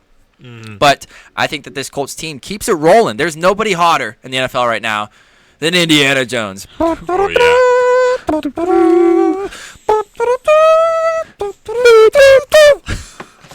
Indiana Jones to the front. He's a stallion. He's a stallion. Jags are going to the 49ers. 49ers are favored 3.5 points at home. Jags defense is running hot in this one. They held the Texans last week to 10 points. They finished the game with 3 takeaways, which is 2 picks, and a forced fumble recovery there. The Jags have now had 3 takeaways in 3 consecutive games, which is the first time that has happened to start a season here. So, yeah, they're on absolute fire right now. they're what's keeping this Jaguars team afloat, which they're 3-0. 2-1. 2-1. Sorry, yeah. But Hey. anyways, Jags defense is keeping this team afloat right now, and they're going to wreak havoc on this injured 49ers team, or at least try to. I don't think so, pal, because they're ones who would be wreaking the havoc. There we go. Sure. Bringing the havoc and wreaking it. Yep, it reeks. It's going to be the 49ers. And yeah, they're without Nick Bosa. But edge rusher Bryce Huff is stepping back up. I don't know how these injuries always happen with the 49ers. But big injuries literally happen like this every single year. Mm-hmm. And maybe Bryce Huff is next week. I hope not. Oh, jeez. But on a good note, Bryce Huff is having a huge career revival. Bryce Huff's best seasons by far were with Robert Saleh on the Jets, which is not something you can say about many players. No. Right. But he's a speed rushing wrecker off the edge that Saleh loved sending in on passing downs. Earned pass rush grades of 88.0 and 86.8 in his final 2 seasons in New York. Never thrived in Philadelphia in 2024. Saleh heads back to San Francisco to become the defensive coordinator again. And, of course, they went out and traded for Bryce Huff to pair with him. Bryce Huff this season, 89.8 overall defensive grade. That's 12th best in the NFL. Dang. 90.1 pass rush grade, 7th best in the NFL. 24.6 pass rush win rate, 13th best in the NFL, 11 pressures, 2 sacks. Bryce Huff is having a great season. Now it's going to get tougher. Now that he doesn't have the wrecking crew of Nick Bosa across from him, he's going to have to do more on his own. He is a one-man wrecking crew. Yeah, now he is a one-man wrecking crew. Yeah. So it's going to come down to him to get pressure, but Yetur Gross-Matos has been having a good year as well.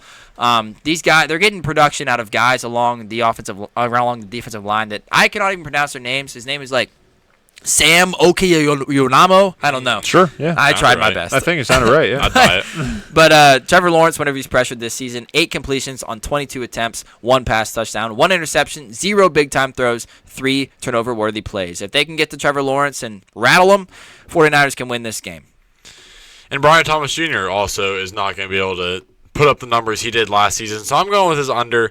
Jags 49ers is another game where the props are not out yet. Again, probably due to injuries. We don't know if Mac Jones and Brock Purdy starting. Who knows what John Jennings is doing. It's just hard to say. But one thing's easy to say, and that's that Brian Thomas Jr. is going to continue to underperform in this game. And that's as a guy that drafted him everywhere, to be honest with you. You got to love it. He just doesn't have it this year. I don't know what it is. He can't get his hands to work together.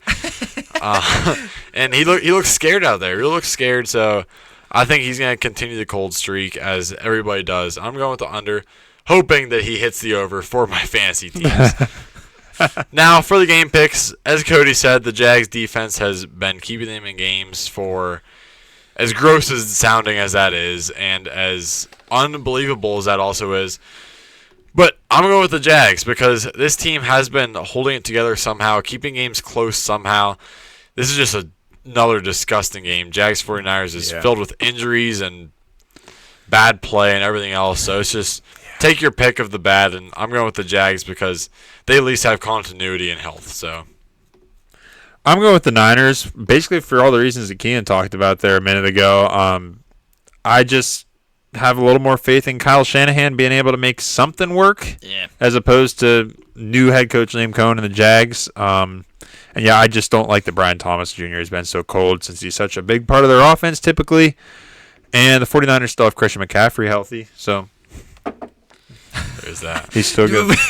You can't say that. Yeah, he might be stealing health from other players, so we're good. Yeah, seriously. That might be what's happening. We're good. I also have to go with the 49ers here. As everybody knows, I'm a Kyle Shanahan fan because there is nobody who takes piss and makes it into lemonade. If you want to get a game that's nasty and disgusting like this Jaguars 49er game, there's no coach better to coach it and win it than Kyle Shanahan. You're right. He works with a lot of trash and makes trash soup. What's that word? He makes dog makes chicken soup out of chicken shit. Yeah. But lemonade piss is in the eye of the taste buds.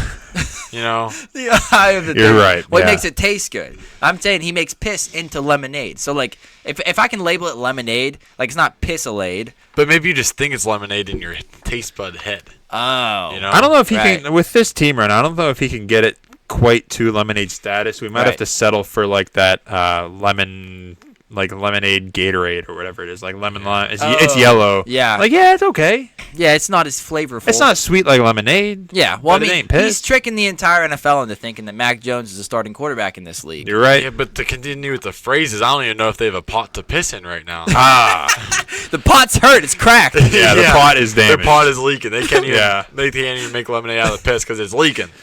Pot needs a new wax ring. Yeah, Leaking. right now the ship looks like the Titanic after it hit the iceberg, but this boat isn't sinking yet. Yeah, the boat is cracked in half. Boat's terrible. But you got two But halves of a boat, like right now Captain's still floating good. separately. Yeah. Captain's still there. Yeah, exactly. Boat's bad. But anyways, I'm betting on Kyle Shanahan here, and I don't feel bad about that at all because Kyle Shanahan has proven that maybe he's back this year. Maybe he's back. Last year he couldn't figure out anything. We need This to year pay he figured it attention. out. We need to pay attention to his hat game. Yeah. Like, does he Good look hat. homeless so far? He's looked.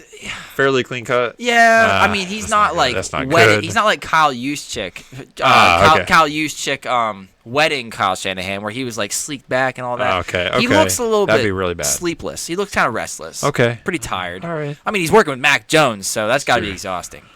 Yeah, that's true. That's also very true. Yeah.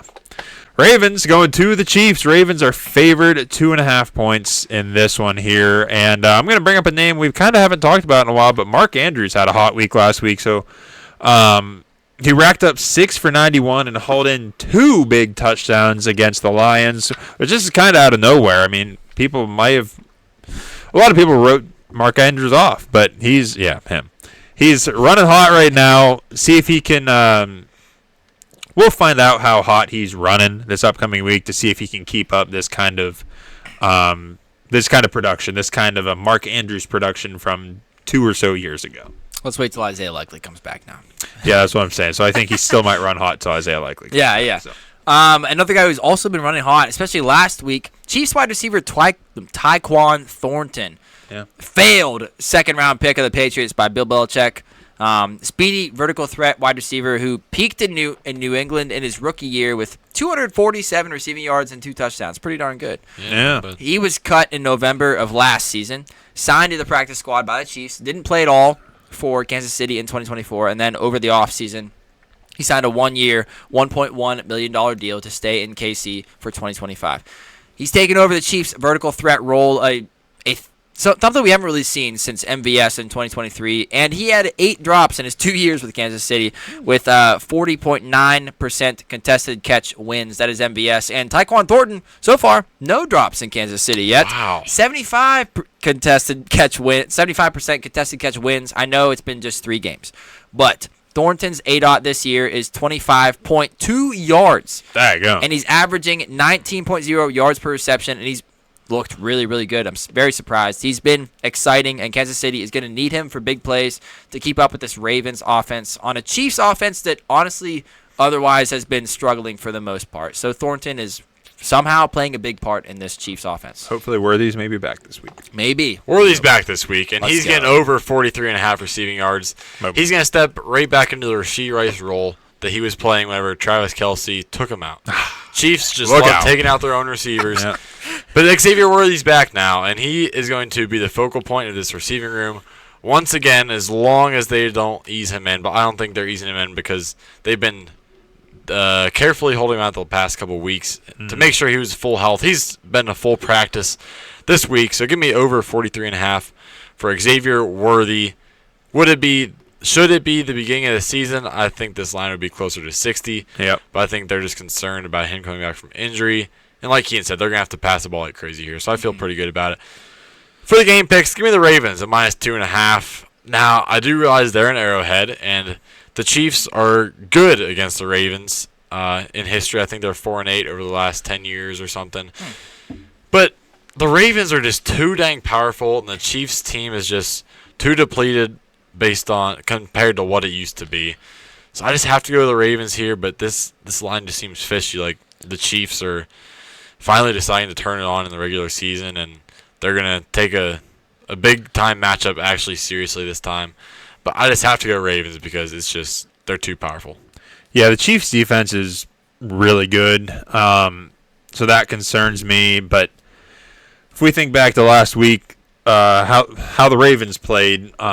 Like we talked about earlier in this episode, Ravens or Lamar Jackson specifically, he uncharacteristically took 7 sacks, and Derrick Henry kind of uncharacteristically fumbled the ball. So if that stuff didn't happen, I think the game could have been different with the Lions, and I think they right that ship here and they make it happen against the Chiefs, win by at least 3 here. I think that the Chiefs aren't quite there yet. They're going to be just getting Xavier Worthy back into this offense. I think he'll do good, but I don't know if it'll be enough to win against the Ravens here. Both these teams got to be so pissed off.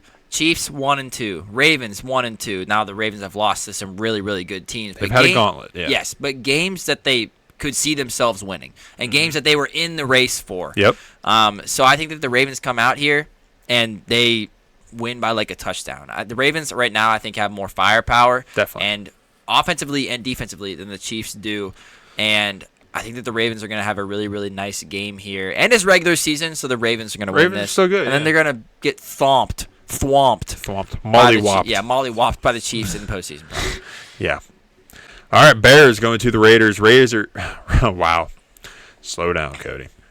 Bears going to the Raiders. Raiders are favored 1.5 at home. This could be another gross or not gross one. We don't know. But who's running hot?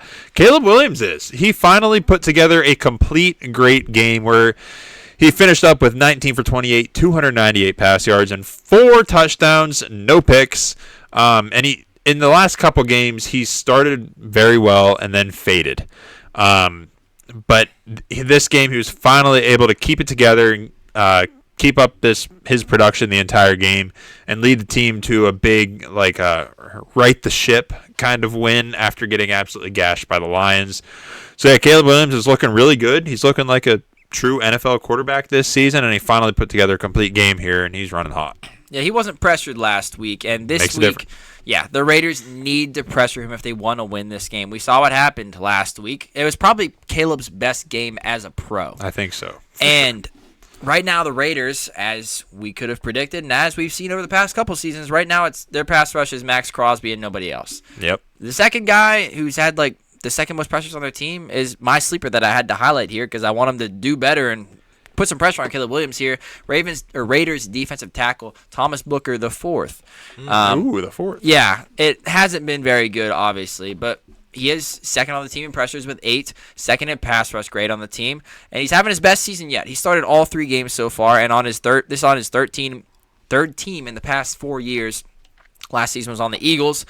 Somebody needs to help Crosby get to Caleb Williams, and it looks like Booker's the most likely guy to do it. Question mark, and don't feel very good about that because I feel like that it might just be another game where Caleb Williams has all the time in the world. Prop lock. Geno Smith.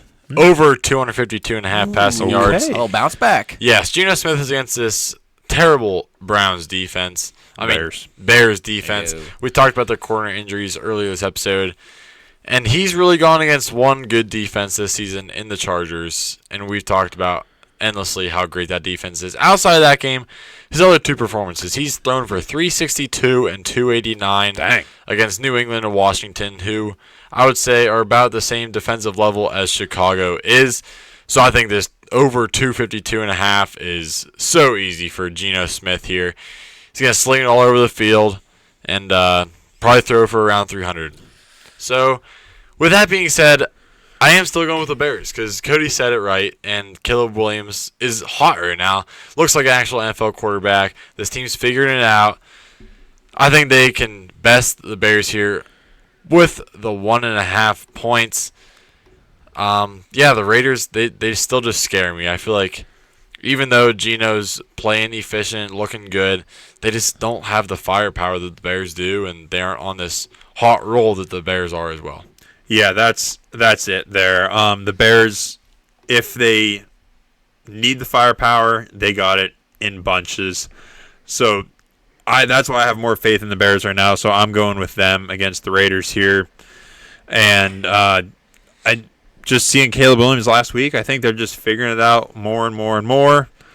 And their receivers are figuring it out. Luther Burden had a big week last week too. Their rookie wide receiver and Roma Dunze had a good week last week also. So I think the Bears are figuring the offense out way more than the Raiders are because they have more pieces, and I think it's enough to win them the game here. Yeah, maybe this is another game where it's like backyard football. No pass rush. Bet the over. We're at 47.5 right now. Okay. Now, last week, the Cowboys did not hit. Sure. Yeah. The over did not hit. So that was at 50.5, and they scored 45 points. But this week is going to hit, but I'm going to bet the Bears here. Love it.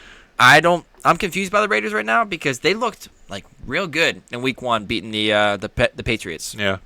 Just kind of manhandled them like a little welcome to the second year of your NFL season, Drake May. Yeah. And just handed him his own ass on a platter. Yes. But since then we haven't really seen that from the Raiders, and the Bears are on the upswing and Raiders are on the downswing. So I'm just gonna go with the trends here and trust that Ben Johnson is maybe finally getting through to his offense, and they're gonna figure this out for the rest of the season maybe. Packers going to the Cowboys, the big Micah versus Jerry Jones Bowl here. Woo! The Packers are favored 6.5 points down in Jerry World. Who's running hot? Jake Ferguson is. And he's so hot. They might be hot because he's working so hard. He tallied up 13 for 82. That's 13 catches in bad loss to the Bears where the Cowboys couldn't seem to get anything going. But Turds Ferguson's hands were certainly busy with CeeDee Lamb exiting with an injury. He was wiping like crazy. They're just so hot. Yeah. And so he's running hot right now. I'll be mentioning him again later. Yeah. I'm going to highlight 2 sleepers here, both on the Cowboys side, because they're going to need all the help they can get from sleepers if they want to win this game, I believe. Yeah. Defensively first, Cowboys linebacker Jack Sanborn. They have to stop the Cowboys or the Packers run game. Yeah, the Packers run game. And Carson highlighted it last week. If you can stop their run game, then you can possibly win the game. And that's exactly what the Browns just did, as Carson laid out. And now it's going to be the same thing for the Cowboys because we saw Jordan Love make some mistakes. As you can stop the run game. And the Cowboys' best run-stopping linebacker is Jack Sanborn. In his past 2 seasons in Chicago, he had run defense grades of 70.5 and 71.1. This year hasn't been as good. He's had to play more coverage than I think he's really comfortable with, and it hasn't been good. Surprise, surprise. But Jack Sanborn, look for him to at least play a pivotal role in the run game, stopping the run game of the Packers. Offensively, we have to talk about Cowboys wide receivers / kick returner / utility man, Kevontae Turpin. I think that he's going to come in and fill a huge role, not specifically doing everything that CeeDee Lamb did, but there's a lot of touches out there on the table for the taking. And Cowboys offensive coordinator Clayton Adams was asked whether Kevontae Turpin is ready for an increased workload with CeeDee Lamb out.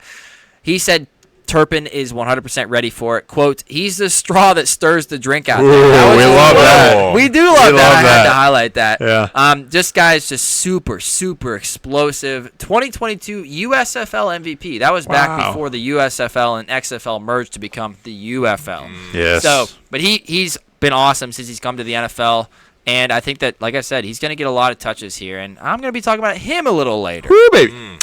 Prop block of the week, sounded like a broken record here. Jake Ferguson, over 53.5 receiving yards. Past 2 weeks, he's been electric. 26 targets for 22 receptions and 160 receiving yards. CD goes down. Jake Ferguson has an even bigger role yet. Give me the Jake Ferguson over. Now for game picks.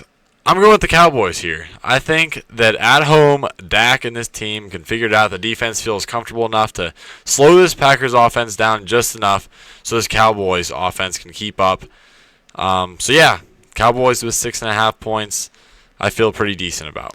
Cowboys at home, they play historically pretty good at home. Dak plays good at home. I'm going with them to at least cover here.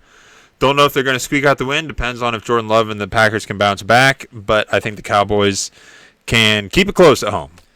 I'm riding with the Packers here. I think that this is...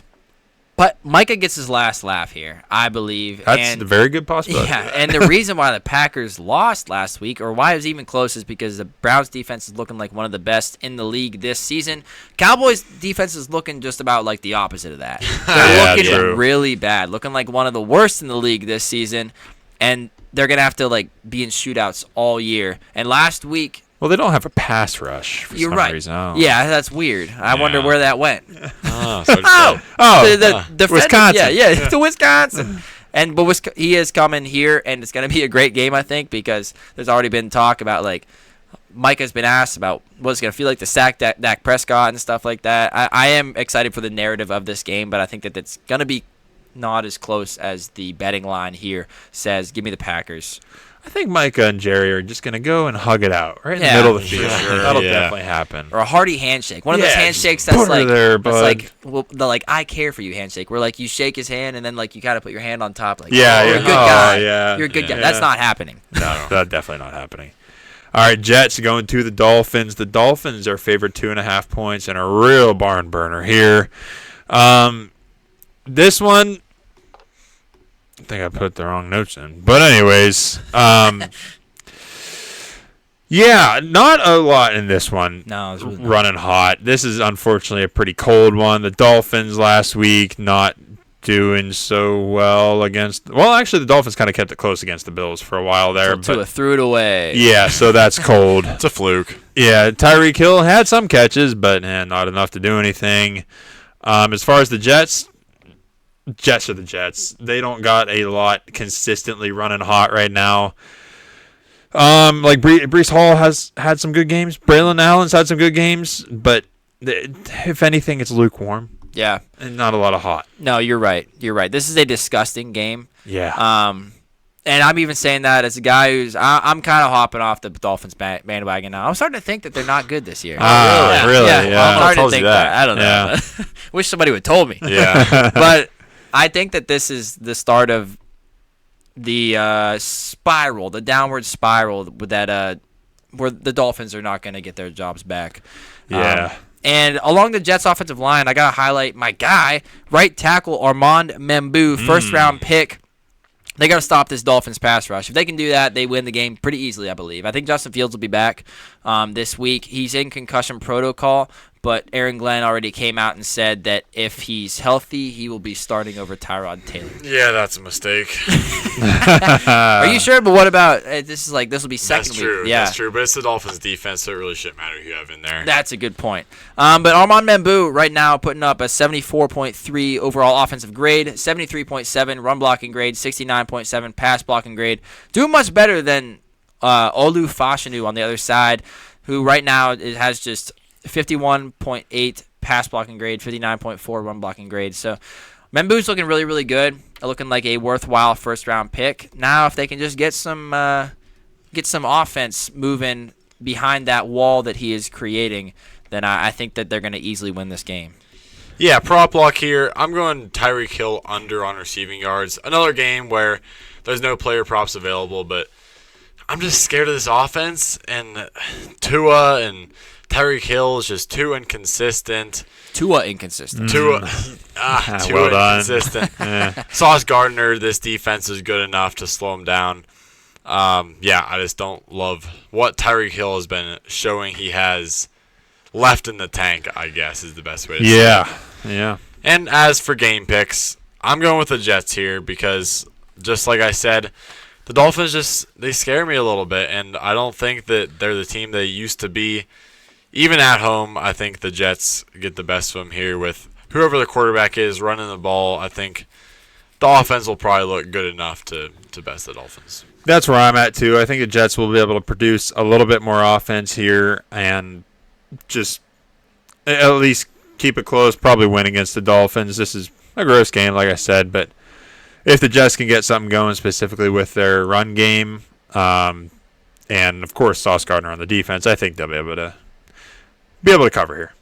Yeah, I'm also going with the Jets. Like I said, I think this is the start of a downward spiral where everybody gets fired for the Dolphins. It hasn't looked good, and it's looked like Mike McDaniel is not in control, and the GM is also on the hot seat because of the past few drafts that he's had and haven't been fantastic outside of a few players. So, yeah, I got to go Jets here, and I think that they win this game down in Miami. Oh, great. Last game of the week here. Bengals are going to the Broncos. Broncos are favored 7.5 points at Mile High. I went with Cortland Sutton here for running hot. He's been a big part of this offense in the first few weeks here. Week 2, he's kind of quiet. But week 1, he had a big week. And then this past week, he went 6 for 118 and a touchdown, including a big 50-yard touchdown.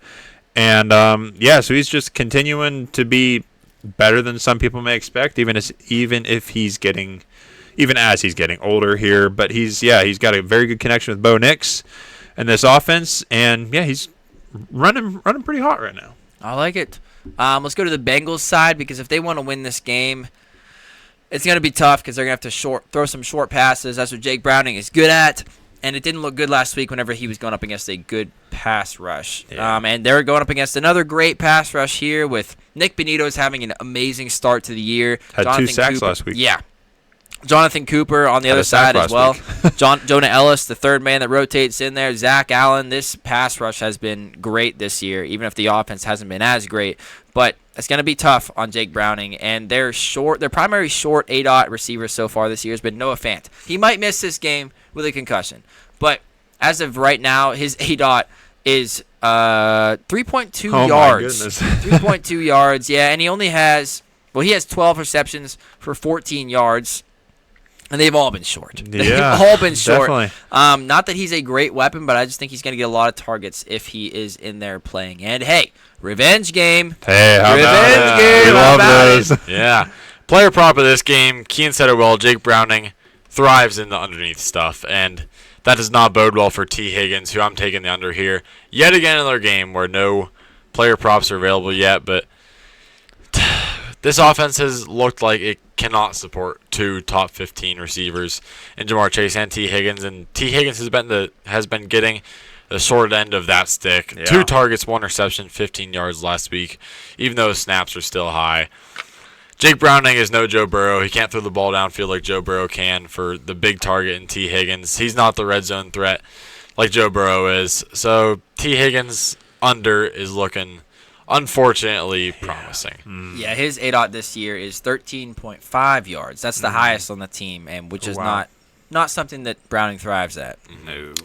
As for game picks, I'm going with the Broncos here. The Bengals have looked like early season Bengals, but with Jake Browning instead of Joe Burrow. Broncos have a slow start, but I think this is a really good right the ship point at home against a weak defense and a slow offense right now. I think the Broncos finally figured it out. 7.5 points is a lot, but I feel confident in the Broncos still. Yeah, I'm riding with the Broncos also. They are now finding their footing more. Week 1, they had a good win against the Titans, but Titans are the Titans. But these past 2 weeks, they've had tough games, as we're seeing as this season progresses. They played the Colts in week 2, lost that by a point. And then they played the Chargers last week and lost by 3, and the Chargers are very good also. So, yeah, like Carson said, right the ship type of game here. I think the Broncos will make a statement here. Sean Payton will flex his muscles, and that defense will finally get a huge win and get the credit they deserve, even though they're getting a lot of credit. But they'll really show up and show out this game and send those Broncos packing back to Cincinnati. Those Bengals packing back to Cincinnati? There you go. Yeah, send the Bengals back. Yeah, you said send the Broncos. Oh, back. no. Yeah. Broncos are standing mile high because they just won by 7.5 or more points. Yeah, I'm with that thinking too as well. 2 as well. Nice. I just think that the Broncos pass rush is going to keep looking good against a bad Bengals offensive line, and Bo Nix is finally going to have that game where he starts looking like himself last year this week against the Bengals. So, and I just think that combination of everything is much better than what the Bengals can put up as a fight with Jake Browning under center. So. Yep. All right, that wraps that up. Let's move into our last little part here that we love, our LSST POTW, of course, the last stop sports talk parlay of the week. Nice. We each pick a betting line here or a prop, and we put them together for our parlay. LSST POTW, of course. Another close one last week. 2 out of 3 legs. I mean, we're all over it. We are all over. We are painting the black right now. Kian, start us off. Yeah, give me Kevontae Turpin. He's only 153 pounds. Hey. Wow. Yeah. Of pure fury. He's 5'9", 153. I thought Tez was the lightest in the NFL. Well, Turpin never went to the combine. Ah. Yeah, but that would be a 1 pound difference. So he never got like official measurements. This is just kind of what he was listed at. So he's probably even lighter. 147. Possibility, yeah. But Turpin is one of the most explosive players in the NFL, whether that be on returns or whether that be just getting the ball into his hands. This year he's averaging 16.1 yards per reception. And as I was talking about earlier, CD being out for, I've seen like 2 weeks and I've seen 8 weeks. Yeah. So somewhere in It's all there, over we the place. really don't know.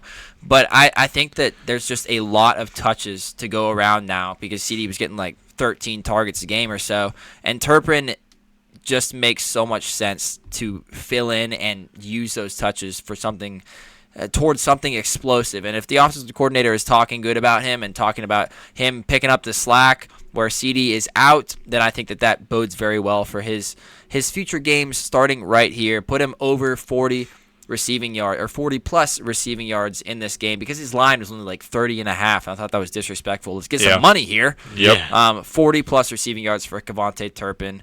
Lock it in, folks. I'm going right back to that same game there. Give me Jake Ferguson over 6.5 receptions. That's at plus 104 right now. We already talked about Jake Ferguson, and CeeDee's out, like Kian just said. So, yeah, this is where more of those targets are going. Jake Ferguson has had so many receptions over the past few games, 13 just last week. So 6.5, that seems like a no-brainer. Hammer it. They're probably going to need to be throwing the ball. So this feels pretty good. And both Plus these money. guys are good short yardage targets for Dak, who may be getting pressured from Micah all game. So get the ball out quick to these guys and let it happen. Let me. Last leg of the LSST POTW. I'm going with Travion Henderson over 16.5 receiving yards. I talked about it earlier in the episode, but this team loves throwing to the running back, whether that be Ramondre or Travion. I think Travion gets more work tomorrow, Sunday. Sunday. Because of the Ramondre fumbles. Travion is this organization's guy. Ramondre was just left over. So I think Travion finally gets the work he deserves, over 16.5 receiving yards, wrapping up the LSSTPW with overall odds of plus 752. Woo. Big money, baby. Easy big money. Easy big. As long as the Cowboys go off. Yes. That's true. We're riding on the Cowboys. Oh, let's not say that out loud.